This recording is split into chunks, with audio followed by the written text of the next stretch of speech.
person who created it and the person who expanded it are two different people. This is where things started to get a bit unfair in terms of benefits.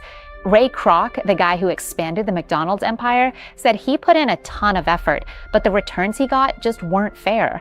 The McDonald brothers, who actually created the McDonald's brand, should have changed the contract and given him a deal that was more fair. But of course, the McDonald brothers weren't okay with that and refused to change anything. So that's why this whole situation happened. And with Harry, his partner, they made it clear that they weren't going to change anything. They basically said, if you agree to this, don't come back complaining later. So in this video, besides seeing how they got back at each other in such a clever and intense way, we're also going to learn about true love. No matter how much time passes, the right person is still the right person. Wait, what does that have to do with anything?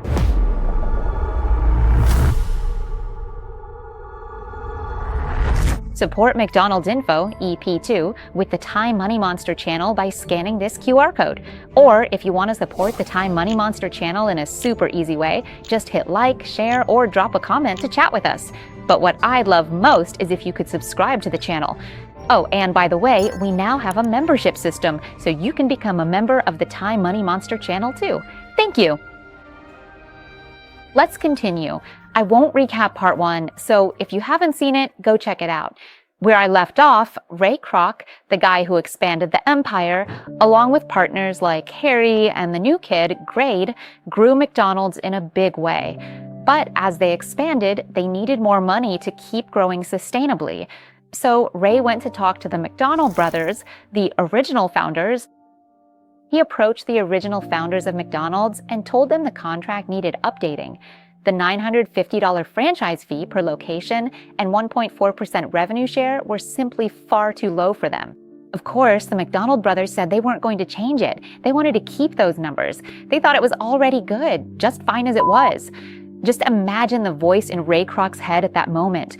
After that, Ray really started to stress out, thinking, man, I have to find a way to make more money from this, otherwise it's just not going to work.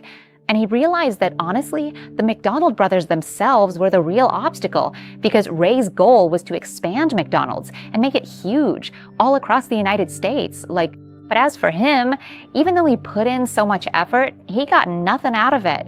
The ones getting rich were the McDonald brothers over there. Is that fair? Or maybe it is fair since they're the franchise owners. I'm not really sure. And then, right at that moment, his partner Harry came up with a brilliant idea, a way for him to increase profits without breaking the contract. And that was, he suggested that McDonald's should get into the real estate business. Ray was totally confused. Like, what? We're running a food business and now you want us to get into real estate? Yeah, I was confused too. Like, how does real estate fit in? So Harry started to explain. He said, here's the deal. We'll set up a new company called Franchise Realty Corporation, which would be separate from McDonald's Systems Inc., the original company Ray had founded. And the important thing about this new company is it's separate from the company Ray originally set up, and it would sign contracts with McDonald's, right? So any contracts made before wouldn't involve this new company. They're totally separate. What Franchise Realty Corporation would do is find new locations for branches, right? So once they found a spot, they'd buy the land first. After buying the land, they'd look for McDonald's franchise operators to set up shop there. Then they'd collect rent or take a percentage of the revenue from the operators running the restaurant at that location. Basically, they're setting up a McDonald's right there. This method gives Harry and Ray more power, not just over the franchise operators, but also over the franchise owners themselves. First off, the new company they set up, which is a real estate company, is completely separate from the original company that signed contracts with the McDonald brothers, so it's much more independent. Second, they now have more leverage when negotiating with franchise operators because they can say that if anyone doesn't maintain quality, cleanliness, and good service, they might not get their contract renewed. And third, this setup generates more income for Ray and Harry because as the landowners, they can make money by charging rent or by taking a share of the gross profit from the restaurant's revenue. If they choose to take a gross profit share, it's set at 8.5%. That's an additional 8.5% on top of the 1.4% they were already entitled to. So the more money the operators make, the more Ray and Harry will earn as well. This helps them even more. In addition, once they found an operator, they can also collect a deposit in advance from the operator. They can use this deposit either as a down payment on the land or to build the restaurant on that land, all without having to use much of their own money. This means that on the balance sheet of the franchise realty company, there will be a lot of assets, which makes the company look more creditworthy and makes it easier to get loans. After that, Ray started using this method. Whenever they wanted to open a new branch, before opening, what did? They went to buy. They would buy the land first and then let the operator come in to set up the restaurant. By 1960, Ray was able to open as many as 228 McDonald's branches all across the country. As Ray started making more money, he just kept pushing harder. Let's get to work. Then, out of the blue, Cupid shot his arrow and made Ray fall in love with a woman named Joan Smith. But this love story wasn't going to be smooth sailing, because Joan Smith was actually the wife of one of the McDonald's franchise operators. Still, they had chances to sing together, play piano together. Remember, Ray used to be a pianist.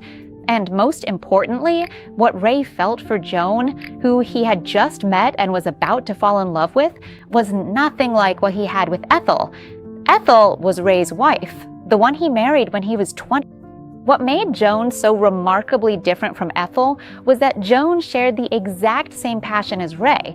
She was absolutely and deeply fascinated by the McDonald's business. That's why Ray and Joan really hit it off when it came to talking about the McDonald's business, its future potential, its growth, and its expansion. Joan truly admired Ray's unique management style, which made Ray fall head over heels for her, and he fell for her incredibly fast, almost instantly too. Ray was so crazy in love that even though it wasn't the best thing to do, he went straight to Ethel and told her they should get a divorce. After divorcing Ethel, Ray then proposed to Joan. Now, did Joan love Ray? She had fallen for him too. But since Joan was already a married woman, when Ray proposed, she told him she needed some time to think about it. Ray had to say yes, right? Okay, let's set the love story aside for now. There was something more important that Ray needed to do first, and that was to figure out how to get rid of the people standing in the way of his dreams. He needed to find a way to remove the McDonald brothers from his path. So one day, Ray called up the McDonald brothers and said he had a proposal for them. He said he wanted to buy the entire McDonald's business outright, like buy everything. He told them to think about how much they wanted to sell it for. A few days later, the McDonald brothers came back to Ray and said, "So you want to buy it, right? You want to buy everything?" Ray said yes and asked how much. The McDonald brothers said $2,700,000. Back then, in 1960, $2,700,000 would be worth about $28 million today. That's a huge amount of money for Ray, but did he back down? No, he didn't.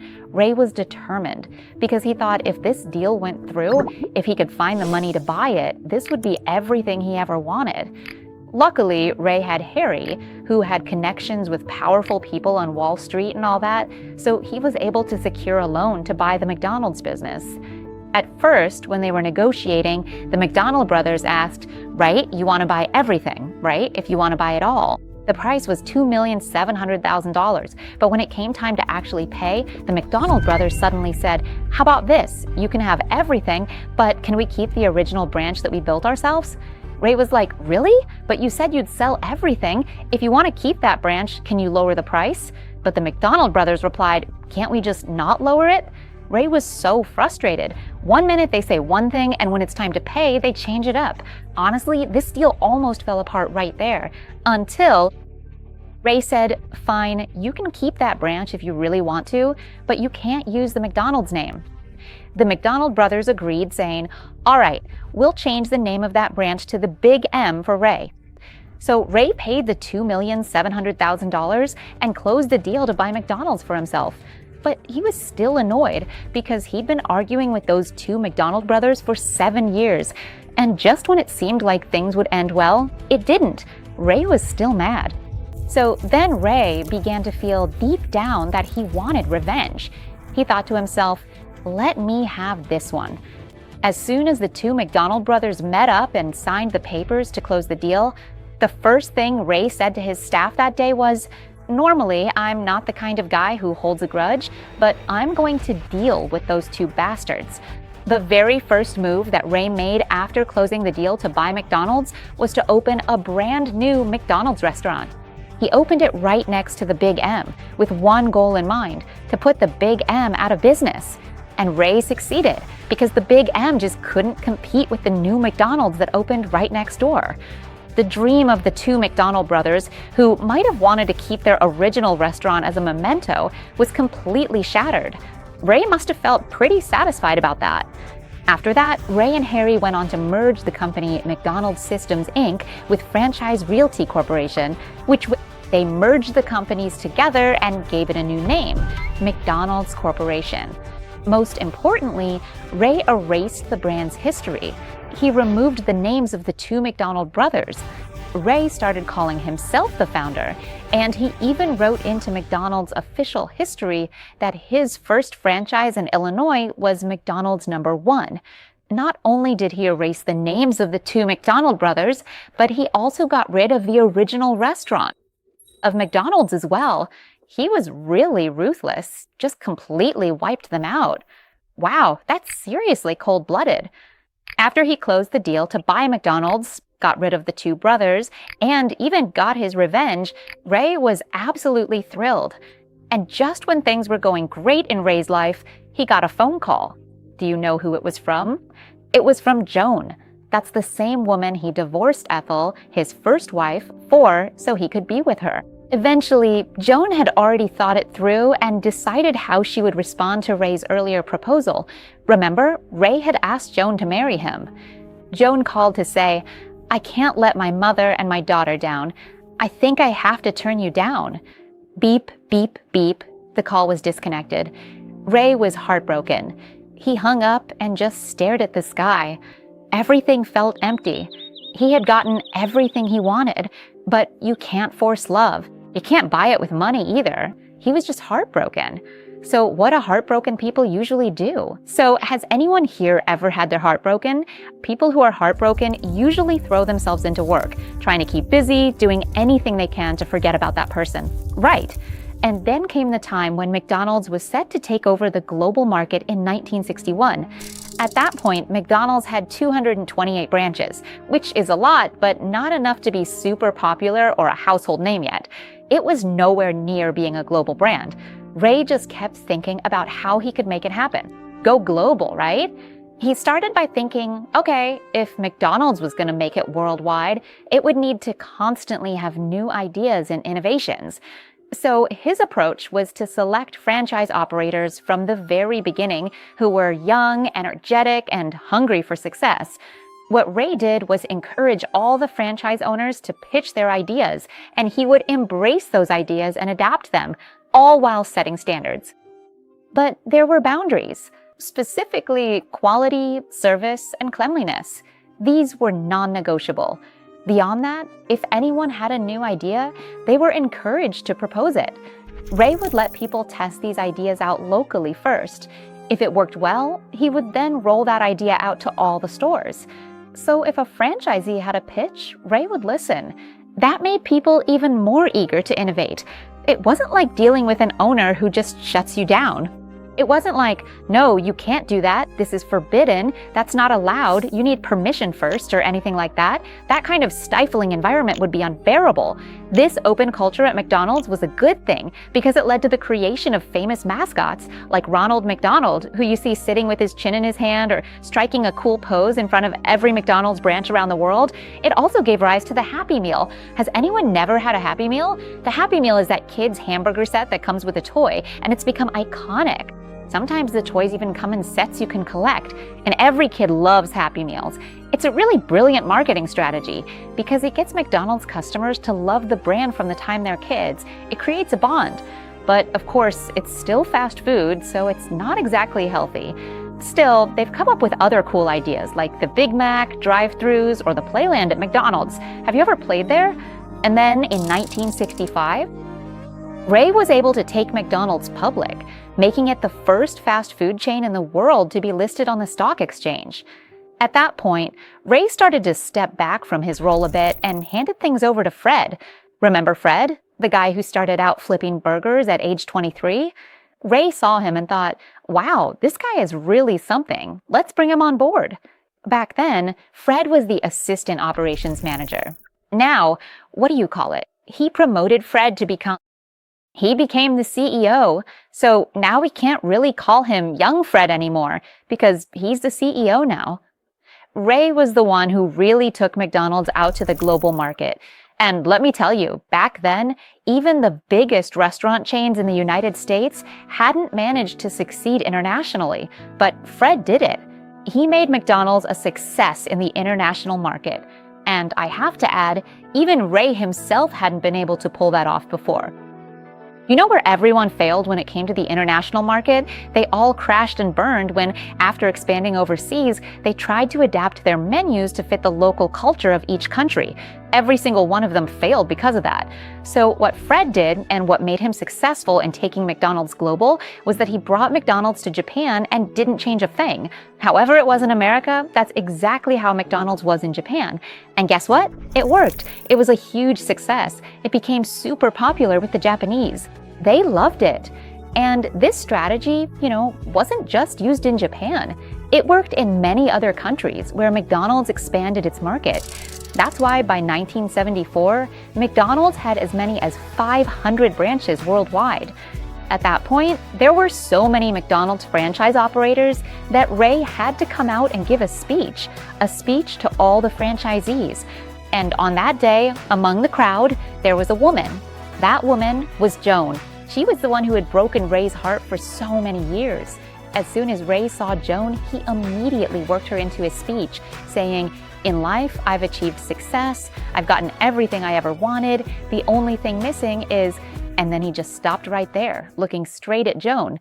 Everyone else was confused, like, what is he even talking about? And that was it. The speech ended just like that. When the event was over and everyone had gone home, only a few people were left. It was just Ray and Joan left. That gave them a chance to talk again, to play the piano together again, and to sing their favorite song together one more time. This time, Joan had something she wanted to tell Ray. She told him, "Right now, I don't care about anything else. The only thing I want is to marry you." When I read up to this part, I realized, sometimes not getting something at a certain time doesn't mean it'll never be yours. Maybe fate wanted Ray to finish what he needed to do first, and only then would he get to be with his true love. Like I said, if it's true love, if you're meant to be together, even if it's not today, you never know. One day it might happen. But just to mention, this channel, Guy Moonimans, is actually a finance channel. Let's get back to it. This is the 15-year story of Ray, who built the McDonald's empire, eventually managing to push out the original founders, successfully take McDonald's public, and expand it into a global empire with locations on practically every major street corner in the world. Today, McDonald's has over 40,000 branches in 100 countries worldwide and has sold more than 300 billion hamburgers. As of now, McDonald's market value is $200 billion, ranking among the top 50 largest companies in the world.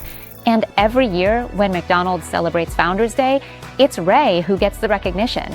That's because McDonald's Founders Day is held to honor and celebrate Ray Kroc, not the McDonald brothers who were the original founders, who actually created McDonald's.